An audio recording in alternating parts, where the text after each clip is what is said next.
Oh, hey, Chris. Hey Chuck, how are you? I am fantastic. How are you? I am great. I'm great. I'm very excited. We had a great chat last week with Farsh. Kind of leads us into our topic today. We're going to do one of our HBR leadership articles. But I did have an interesting case I wanted to share with you, or just get your thoughts on a concept. So, I love it. I love it. what's been your success, or what's been your approach and success to stabilizing the unstable EDC? So extensor tendon, say at the level of zone 5, so right over the MP joint, sagittal band region. What's your go-to for those patients? So I think it's important that I think I know where you're going with this case, but narrow it and make sure we're very clear. So, there are patients with multiple unstable extensor tendons. And so I don't think we're here to talk about those. I will say whatever I Yeah, so think about. in the non-rheumatoid context. Yep. And yes. An acute traumatic, unstable extensor tendon. And I always feel the need to say, when you see one of these, it's really helpful conceptually, and they're not all that common, although I think you and I see them intermittently. And it is in the differential for trigger finger. And when you see an impressive one, and you can see why it's in the differential for trigger. So I like the diagnosis. I like treating it. I don't want to go down on too much of a monologue, but I guess first I would say, if it's truly acute, those patients are given a trial of a splint for 6 weeks with the MP joint extension before I think about surgery. And with the MP joint extension, so is that purely just you're leaving the PIP free? Are you doing anything to stabilize it to the adjacent finger? And what kind of activity precautions do you give them? So for me, it's so funny. The things that we all remember, but I will never forget Peter Stern in Fellowship, and that's many years ago, talk about George Kettlecamp's article on this, which is an old JBJS article. And these injuries are almost always the radial sagittal band of the middle finger and the tendon subluxates ulnarly. And more recently, we've come to understand that there are kind of two different splints that work in my mind. There are hand-based splints. They extend the MP joint. They can truly be a P1 blocker, where you simply have the proximal phalanx extended of that middle finger, and I leave the IP joints free.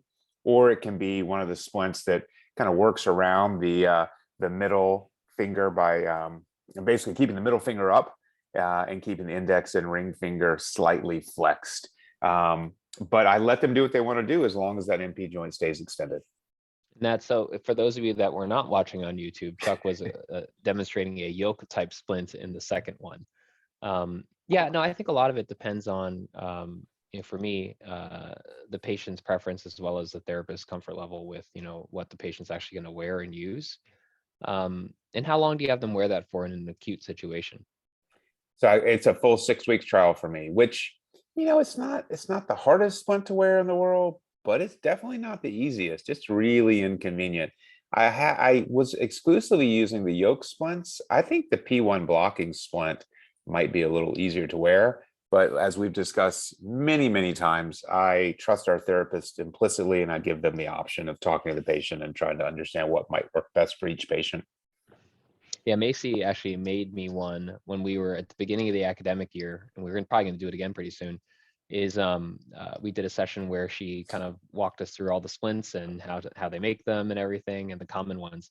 And she put a yoke on me, and it was not comfortable. I'll tell you that. Yeah. Well, and given my age, Chris, that I've experienced a lot of the conditions that I talk about. But so I learned something about myself, which is that when I get out of the shower or wash my hands, I flick my fingers. And I think I had a partial sagittal band injury, and I wore a splint. It was pain rather than true instability. So I think it was a partial injury to the sagittal band. I did wear a splint for a couple of weeks. The pain went away and I stopped complaining loudly to everyone. And it was a hard splint to wear. So wait, you injured yourself washing your hands? Mhm. Well, flicking the water off my hands after I had washed them. Oh, I'm just gonna leave that one alone. So say the patient comes to you a little bit delayed. and it isn't an acute injury anymore, but they still have the tendon subluxation. How are you thinking about that patient? Say you do put them through a trial of splinting, but it gets to the point where surgically you feel like something should be done, or the patient's insisting on something should be done. How do you approach that?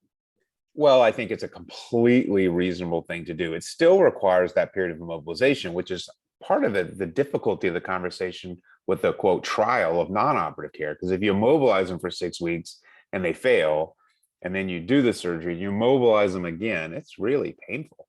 It's a long process, right? Right. And so it's, I don't want to, I'm certainly not advocating being super aggressive and going immediately to surgery, because it's not necessary, and non-operative care works, especially in the otherwise healthy patient with an isolated acute tear. But in the patient with a chronic tear, I think surgery is very reasonable. And it's really about, it's about a couple of things. Is one, trying to rebalance, get a good repair of the sagittal band when possible, and take away any forces that are fighting against you, which often are the junctura. So how do you, so are you releasing the ulnar sided junctura? And then what if you just have a not great looking radial sagittal band? What do you do? Are you plicating that side? Are you doing anything to tighten that up? Or are you going to more of a reconstruction stabilization? Yeah, so I think if it's a reasonable radial sagittal band, you can obtain a very satisfactory repair. And perhaps with that great repair, you could move the patient early. I haven't done that because the quality of the tissue is just never overwhelmingly good. But if you don't have that good tissue, it gets trickier. And often, if the tissue's lousy, the ulnar sagittal band may be contracted, so you may have to release that to get the tendon back up. But that's when the adjacent soft tissues can be your best friend. And so if there are junctura that are really honestly on either side, then you can figure out a way to loop those junctura and help to stabilize the tendon. And so the best case scenario in my mind is if you have an ulnar sided junctura, that you can release as far away from the affected finger as possible. And then you take that junctura, wrap it over the top of the tendon to help stabilize the tendon. And then in those situations where it's a reconstruction of whatever type, it's a little more important in my mind to truly immobilize them in extension for that full 6 weeks. How do you Nice. how do you think about it? How did you do it? There are a couple of cases in which I've actually just plicated and imbricated that tissue over using an anchor, inserting an anchor, using that suture to plicate and stabilize only after releasing the ulnar side. In a handful of cases, that's been successful for me. The thing I'm always thinking about is, like you're saying, rearranging local tissue, the junctura. And then the thing that I saw in training and residency was Michelle Carlson had a technique where she actually drilled a tunnel into the metacarpal head and then looped around a tendon autograft to help stabilize the EDC. Have not had to do that in practice thus far, but that's always a technique I have in the back of my mind in case I need something to kind of a last resort kind of thing. Yeah, let me be super clear. I have never used an implant or a drill hole. I respect Michelle greatly. I have always done a completely soft tissue repair and never had any regrets. So I'm not sure that's necessary. I'm certainly not throwing stones, but for me, it's not been necessary to provide an implant or a tunnel or anything like that. Well, we'll see how things keep coming along, but I think that my patients with this have been happy so far. I always just find it to be an interesting concept because it's one of those things where a couple of articles or review article kind of things are mentioned, but we never truly get to talk about it too much. So Yeah, it's a great topic. I think it's an interesting topic. It's uncommon, but an injury that can really make you look good, because I think you can help the patient obtain great results. absolutely. So I did want to throw in, we've got a great review on iTunes. So for those of you that are listening, if you haven't left us a 5-star review on iTunes, please do. This is from A. Gaston. It says, "Thank you, Dr. Goldfarb and Dr. D. I love your podcast. I'm a new CHT in Chicago, and I'm always trying to learn more about various treatment options for hand conditions, surgical techniques, and how to best serve my patients. You both share so much insight in a way that keeps me entertained and informed. This podcast is a fabulous resource. I appreciate your taking your time spent recording this information. You two rock." So thank you for that wonderful review, A. Gaston. Hey, thank you very much. Grateful and gives us fuel, as we've said a million times. Absolutely. So we had a great episode last week with Furr, incredibly accomplished scientist, all around fantastic person. And We that, and we did not, sorry to interrupt, we did not get into his science. If arthritis at all interests you, you should look up what Farsh is doing. It is absolutely fundamentally stunning. And you never know who's going to ultimately get the job done, so to speak. But if I had to put some money down, I might bet on Farsh. In this clinical trial he briefly mentioned to us, and we didn't have time to dive into it in too much detail, sounds amazing.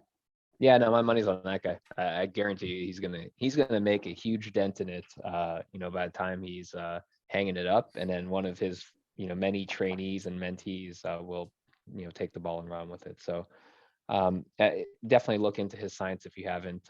He's incredibly accomplished. So we talked a little bit with him about uncertainty, which leads us into this week's discussion about a Harvard Business Review article about uncertainty. And this, those of us that still get the print journals, Chuck, I know you had your beef with HBR recently, but I ran into this when I was reading my the magazine, and it's called "How to Overcome Your Fear of the Unknown." The authors are Nathan Furr and Susannah Harmon Furr, and it's from the July-August edition of HBR of this year. And I think that I'll just read the first two paragraphs because I think it's a good way to start the discussion, and then maybe Chuck, you and I can talk a little bit about some of the principles that they discuss here. Sound okay? I would love to. I guess I would maybe, if it's okay.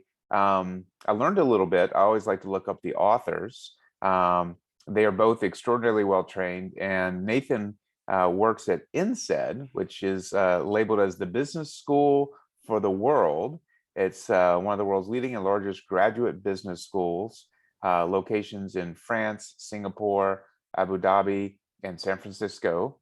And really interesting. He's just focusing on Nathan for a second. He's a professor of innovation, and yeah, really, really interesting. I love this business world, as you and I have discussed, and really take pleasure in talking about articles like this one. Absolutely. And I know a lot of our listeners appreciate when we take a little bit of time away from the hand surgery, hand therapy world to do some stuff that's a little more general. So this talks about how humans are wired to fear the unknown. That's why uncertainty can feel nerve-wracking, exhausting, and even debilitating. However, that gut reaction leads people to miss a crucial fact. Uncertainty and possibility are two sides of the same coin. Consider the achievements you're most proud of, the moments that transformed your life, the relationships that make your life worth living. We'll bet that they all happen after a period of uncertainty, one that probably felt stressful, but that you nevertheless pushed through to accomplish something great. So that's the intro. Chuck, can you think of any periods of uncertainty that come to mind for you that ended up being you know substantial to you? I can certainly think of some in the past, and as I kind of contemplate, I'm at that middle age moment of crisis for some. I don't feel like I'm in crisis, but it's a super interesting time of life, and I know some of the listeners may appreciate this, or be dealing with something like this. You kind of get to this point where your kids are out of the house, or soon to be out of the house, and Scooping up likewise ice cream, just scooping up ice cream towards success. And then my dynamic is changing because friends are talking about or potentially moving away. Do I want to consider a job move? And things like that are just top of mind. And in this situation and in previous ones, it's always the same kind of thought. I understand where I am. I understand what I can accomplish here, and it just feels easy and it feels safe.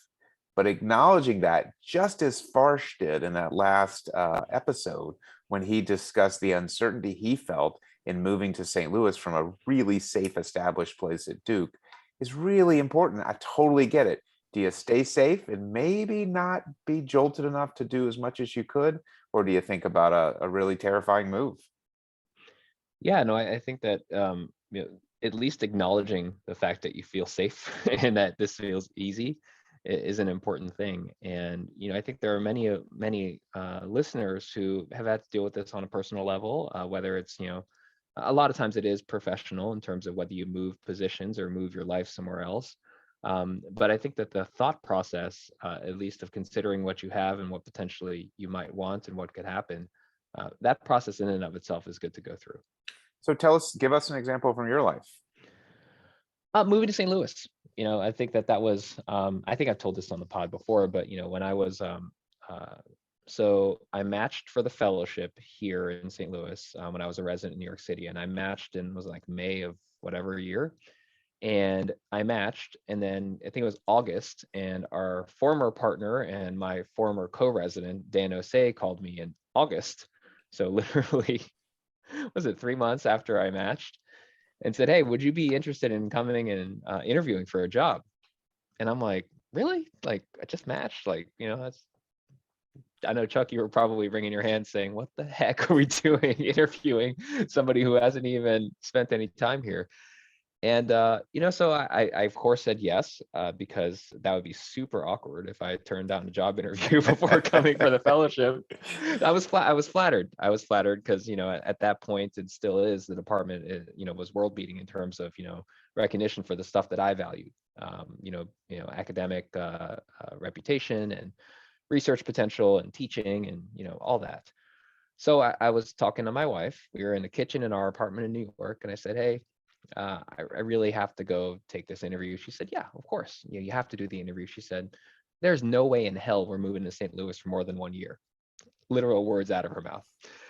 And I said, "Okay, fine." So then I remember talking to Dr. Gelberman's secretary at the time, because he was the chair, and Cheryl. I talked to Cheryl. I said, "I'd be happy to interview. I'll tell you just reality. My wife and I are coming as a package deal, and she's a physician, and she is looking at jobs too.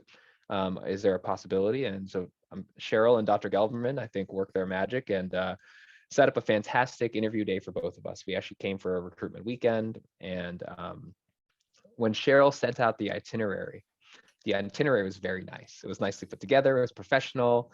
All the stuff that you would expect out of Cheryl and Dr. Gelberman. And my wife looked at the itinerary and she said, "I might fall for this."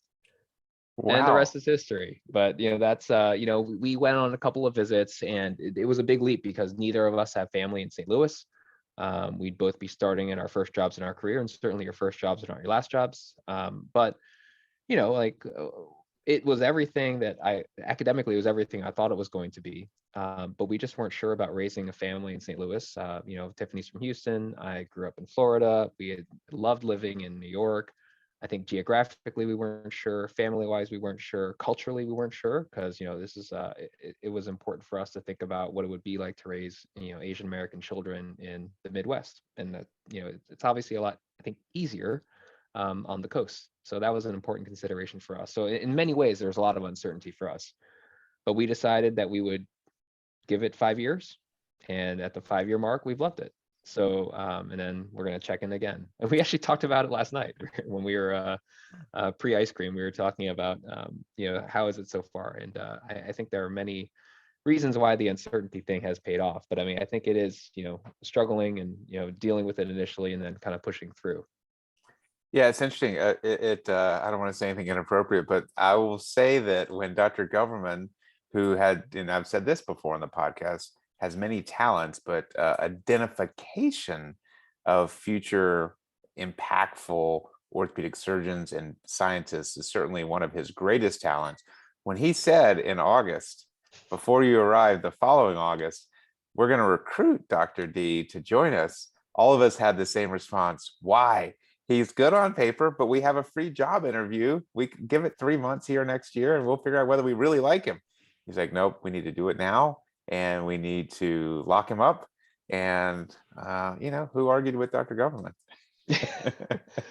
I will say, looking back on the process, it was very strategic of him, because he knew my value. I didn't know my value. He could lock me up, and I would not be able to look for jobs because nobody else would be looking at somebody at that point. So I took a couple of phone calls at other places, but again, it was like way too early for them to know their situation, and he had the luxury of being the chair in a department where he could grow and just recruit people and not necessarily need the volume to immediately make them busy. So I think he strategically was a master. And I look at the situation, I know that the dynamic was definitely in his favor. And I'm just fortunate it worked out because he was right. It was and is a fantastic position. And I'm totally thrilled that it worked out. But yes, it was a little scary. And I can imagine how scary it was on your guys' end. I remember the fellowship being colored by the fact that it was a year-long job interview. And I kept waiting to get called into the office saying, we've reconsidered. You know, government did a number of things as chair. I think, and I don't want to give him too much credit, but I think a couple of these things are legitimately his, to best of my understanding. One is the changing face of what academic orthopedics looks like, the compensation plan and the expectations, and what he did way back is now standard for every orthopedic, program, I think, in the country. And then this early hiring, also super interesting and easier to do with a huge groups like we have, harder to do for smaller groups. But wow, I think that was an innovative approach that Dr. Government took that certainly has paid dividends for us. Absolutely. And so one of the first principle in this article is actually about reframing your situation. And they're talking about here that most people are loss averse, and multiple studies demonstrate the way you frame things affects how you make decisions. And I'll lead with a personal example. I remember coming back from the job interview and speaking to the then chief of the hand service at Athanasian at HSS and saying, what do you think I should do? And he reframed it in a way that I thought was incredible. He was like, look, even if it doesn't work out, just think of it as an extension of your training. You're going to go there, you're going to start as faculty, you're going to learn something. And if it doesn't work out, you can move on. And I think that, as a trainee, you're always thinking, again, to put it back to a basketball analogy, it's like you want to be this person that plays for one team their entire career. Like, you want to be the Kobe. You don't, it's like, do you look at somebody who moves teams and moves jobs, and is there something wrong with that? There's clearly nothing wrong with that. And the statistics, at least for orthopedic surgeons, bear out that most people are, at least 50% of people are moving jobs after, they move on after their first job. So I think reframing that is important. Don't go into the, at least for those that are surgeons coming out of practice, don't come out looking at your first job like it's your last job, for sure. Right.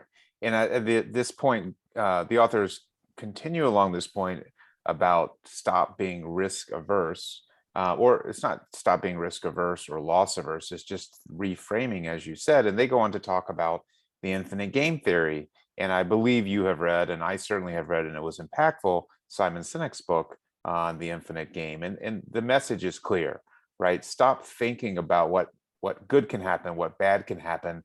Think about the bigger picture in goals, and rather than a list of pros and cons, just think about your targets. He says, stop seeing the rules, the boundaries, the purpose of the game you're playing, the job you're after, the project you've been assigned as fixed. If you do see it as fixed, then you're stuck. It's a win or it's a loss. But if you think about uncertainty as being part of the big picture, then it works. It just works better. But it's not always easy to do that. Yeah, I mean, especially, when you're thinking about very tangible things. Did I get that fellowship interview? Did I get the fellowship? Did I get that job interview? Did I get the job? Did I get the grant? Did the paper get published? And we talked last week with Farsh about, how losing and not succeeding is actually part of the process. It's not, failure is not bad. Failure is just part of the process. And, he hit it spot on about accepting failure as part of, what we have to deal with. And it's very different than patient care. We're wired to think patient care, you always win. You have to win. Like, you're supposed to help somebody. You walk into a surgery, you have a very tangible goal. Somebody walks into your office, you have a tangible goal, and you're supposed to help them. And I think that part of the reason why I like some of the complex stuff that I do, and I know that you like some of the complex stuff you do, is that there is a little bit of that uncertainty that keeps you engaged and makes you want to keep pushing towards a goal. But you have to accept that, not every panplexus patient is going to get better. And not every patient who you're reconstructing in congenital deformity is going to get the exact function that you want. But I think it adds to the enjoyment at the end of the day, because you are still working towards a goal, but you accept the uncertainty. Yeah, I think that's well said. It's super interesting because you know, for the patient care piece, we always are striving for the win, black and white. And if it can be black and white and we get the win, great. If we don't get the win, the surgeon may still benefit in the sense that we may learn something that helps us with the other patients, but none of us are willing, well, I would hope not, are willing to sacrifice the care of any single patient in that goal. And I hesitate on new procedures, for example, for that very reason. But in life, this framing is really helpful. Absolutely, absolutely, 100% agree with that. And So I I, think, at the risk of, I guess, mispronouncing the Patagonia story is super interesting, and they reference Chenard, I think is how you pronounce his name. I don't know, but the founder of Patagonia is deemed in this article as an infinite player because he was sort of a misfit as a child, and he really has done things differently to build Patagonia to the brand it is today. He's taken really big risks and challenges. And what I love about his reference in this article, it's about having a value-based approach to the decisions that you make. Don't make a decision in isolation as, to who you are or what you and your family want to accomplish. It all has to be wrapped up. And if you always think about it, and we talk about this a lot in department leadership, let our decisions be based on our values and trust that it'll work out. yeah, no, I think that relates perfectly to a concept that, the other author we talked about, Simon Sinek, in his book Start With Why. Understanding your why is all about understanding your values. And I think without taking the time to understand your values, you're going to be making, you're just going to be going from decision to decision as opposed to thinking strategically. Since you brought up the founder of Patagonia, I wanted to see your thoughts about one of these quotes, since you are, a big leader in our department. He talked about how managers of a business that want to be around for the next 100 years had better love change.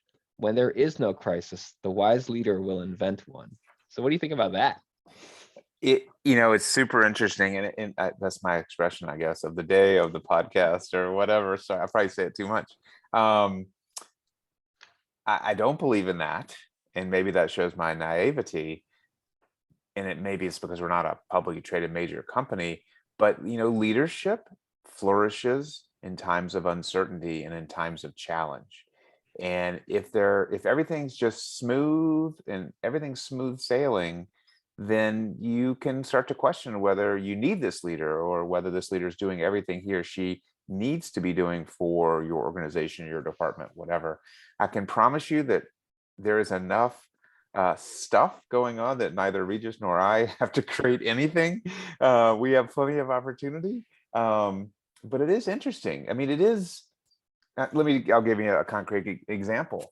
The dean asked us to bring the neurorehabilitation division, which is made of physical medicine rehabilitation doctors and neurologists, into our department. And so 9 months ago, they officially became a member of our department. Now, that builds upon the classic musculoskeletal physical medicine rehabilitation doctors that we have had in our department forever. And so it is really, but it's a very different type of medicine, and tried to look at this as an opportunity, as a challenge for sure, a cultural challenge, a challenge to me personally, to relate to people that are not orthopedic surgeons or schooled in the way that I've been schooled. And it has been just that. It's been a really big challenge. But I've learned along the way. And so I think it is a reframing of the question, reframing of the whole process, and understanding that this is not going to be a simple win or a simple fail. This is going to be a process. So I want to ask you a personal question, and this brings us to the second principle, which is priming yourself for new risks. So they talked about how some of the most innovative people in the world and some of the best leaders take risks in many domains, but they also have some domains in which they do not take risks. For example, Steve Jobs always wearing the black turtleneck. So they talk about reducing uncertainty in one or some parts of your life, it primes you to tolerate it more in other parts. So is there anything in which you feel like your uncertainty is low and you know exactly what you're getting, so that you can have the bandwidth or the energy to tolerate uncertainty in other parts of your life? So it's a super complex question. I will start by saying I don't consider myself the most innovative of people. Um, I think we all should or eventually will know our strengths. I don't know that everyone is honest with themselves about what they do well, what they could do better, and what may not just be a strength. And while I do think I can think creatively in certain realms, and I'm doing that with implant design now currently, I don't think it comes easily to me like it comes more easily to others. But there is no doubt, and I think and this is could be offensive. It's not meant to be.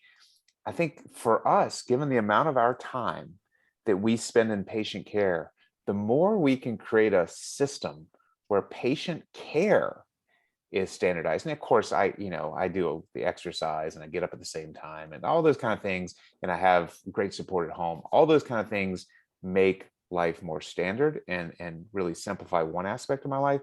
But the more we can put the patient care in a controllable box, which is not always possible, then the more we have time and energy for the other stuff, which may require more creativity and more focus and the like. And so, patient care is always going to be the most important thing to me, but a lot of the time it's controllable and doable at a high level in a manageable way. So I'm Is that gonna fair? disagree with. Yeah, no, it's fair. I mean, that's you're certainly entitled to your opinion. I'm gonna disagree with you just because I think that the patient care part is the uncertainty in a lot of ways. A lot of time I don't micromanage my schedule enough to know whether I'm seeing 45 patients on one day or 57. And I need to be better about that. But I also have embraced that my clinical hours are going to be uncertain in many ways. And my clinical care is not going to neatly follow it. And yes, I could be much better about trying to standardize that. But the way that I try to minimize my uncertainty is just a very practical thing. I try to, one of our partners loves to run outside and loves to exercise outside every morning, and rain, sleet, shine, whatever, David's out there running. I do not want that. I want to know exactly what time I can work out. I want to work out in the exact same conditions every morning. So I work out in our gym in our basement, and that's it. And as you know, I like food and I think about food a lot. And one of the things that gives structure to my week is on the weekend, Saturday or Sunday going into the week, I write a menu for the week and I shop for the week. And I map out exactly based on our schedule what dinner is going to be for the entire week. And that's my minimizing my uncertainty in that realm. And then also trying to, when I can, protect my time for the academic stuff that I need to do. And I think adding that structure and minimizing the uncertainty and scheduling academic time helps me deal with uncertainty in every other part of the week. I think that's all really well said, and I don't disagree with any of it a bit. I think I said it differently, but let me go back. First of all, the structure that we can apply to our lives makes sense, and that can be the grocery list or that can be the to-do list. It's amazing when I don't have a physical to-do list, when I start to feel stressed, I have a lot of different things going on, writing stuff down physically changes everything. And that's personality driven. So I really do like that. And let me go back to the patient care. When I have a manageable patient care week, and again, my goal is not to minimize or decrease the number of patients I care for, but it's to best manage it so it doesn't leak into other parts of my life. When I'm Right. successful there, everything else falls into place. When the patient care part overwhelms, and it has the last few weeks, doing cases on the wrong days and all that kind of stuff, it's just harder. And so trying to, keep that in its lane, not possible always, but when possible, it is something that I feel really opens up the rest of my life, whether it be at work or at home, to more success. Absolutely agree with that. I mean, crushing a clinic in a way where you get everything done, everybody's happy, you've gotten your notes done and you're walking out at the time you intend to walk out, that feels so good. And then not having to do cases on off days, although that's the reality of call, etc. I agree with you entirely on the to-do list thing. That adds structure when I'm starting to think I'm getting a little bit overwhelmed. And that brings us to our next stage about doing something. Well, and I like this. It goes again back to what Farsh said when he had I don't know, he didn't really say it this way, but clearly he had a long horizontal view of what the goals were that he wanted to accomplish. And so number three is do something. Taking action is one of the most important parts of facing uncertainty, since you learn with each step you take. And so taking that first step is absolutely critical. And I think we all know that once we take a step, may end up being in the wrong direction, but when you take the step, I think you can exhale a bit. Yeah, absolutely. I mean, I think that you just need to get the ball rolling, get some momentum, and get something moving towards that big goal. Once you get overwhelmed by the big goal, thinking that you have to hit a home run every time you're at bat, that's the problem. So whether that's clinical care or research, I mean, in the research realm, when people are reviewing grants, they like to use the word incremental as a bad thing.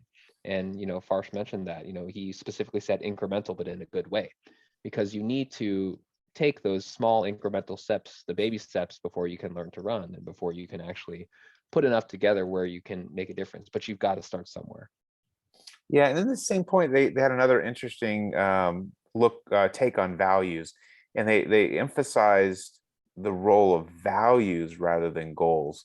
And I think it's both. Honestly, you got to have goals because they guide you. But if you obsess about the goals and the meeting or not meeting of the goals, then you have a finite game, right? And then you can lose. And so, yes, have some goals, but really be about the value-based process rather than the meeting or not meeting of specific goals. Right. And then the values all tie back to that why. Like what's the reason you're doing all of this? And again, understanding your values that'll be your compass. Although I think I agree with you. I think you need the goals as guideposts. Yeah, and then the fourth point, which I think it's interesting how many of these very businessy articles have points like this, and it's sustain yourself. It's about taking care of yourself, and as we continue to talk about finding ways that you can address failure, you can position yourself for success, and it's an individual understanding of what makes you tick and how you can most successfully move forward. Yeah, and I think that this definitely speaks to the concept of burnout for sure, because if you don't have a good way to be attentive to your what he calls your emotional hygiene, so attending to your emotions much as you would a physical wound so that they don't turn into paralyzing self-doubt or unproductive rumination, and reality checks in which you recognize that failure is part of the process. It's a practice of medicine for a reason. Again, like you're saying, as a patient, nobody wants to be on the learning side of things in terms of the learning curve.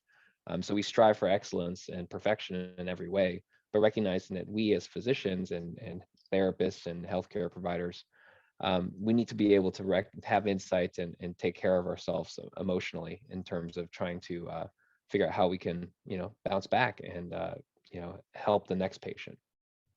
Yeah, I think that's well said. If it's okay with you, I'm gonna read the closing paragraph or part of it, which I think is really good. It says, resilience, being able to take a blow and stay standing, is important, but we argue for something more: learning to transform uncertainty into opportunity. The only way for any of us to tap into new possibilities is through the gateway of the unknown, and it doesn't have to be a painful process if you believe in your ability to navigate it. Our hope is that you use our advice to transform your relationship with change and inspire others to do the same. It's about framework, and I really like this article. Thank you for sharing it. Yeah, happy to do it. I think it's a good one, and I think that it's one that I will probably put in the archive to go through with the trainees on my rotation, because I like it a lot, and I think that there are so many ways in which all of us can relate to it. So hopefully, you that are listening, if you have check out the article, if you like the episode, let us know, and share your pearls on how you've dealt with uncertainty, or if you're wanting Chuck's advice on something, because he's got far more experience, feel free to send us an email, handpodcast@gmail.com, or find us on social, or leave it in a review and let us know. We'd love to hear from you. Absolutely. And Chris, I am certain that you're not going to be in the office too much longer, but I hope you have a good day. Well, these manuscript revisions from JBJS are saying otherwise, so I'm going to get back to dealing with my personal failures right now. Awesome. Have a great day. You too. Take care. Bye.